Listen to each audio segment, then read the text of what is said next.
శివరాత్రిని శిలకు నైవేద్యమైనాను, దీపమారా నీక పడిగాపులున్నాను.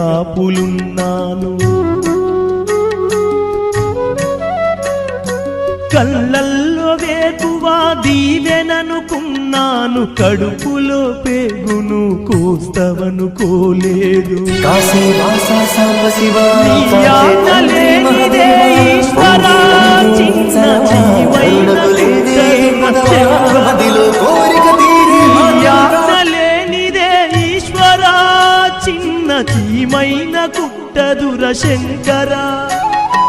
ఎందుకని రాశావు ఈ రాతను, పూలు రాలిన చెట్టుల నా జన్మను. రాతి బొమ్మల్లోన కొలువైన శివుడా, రక్తబంధము విలువ నీకు తెలియదురా.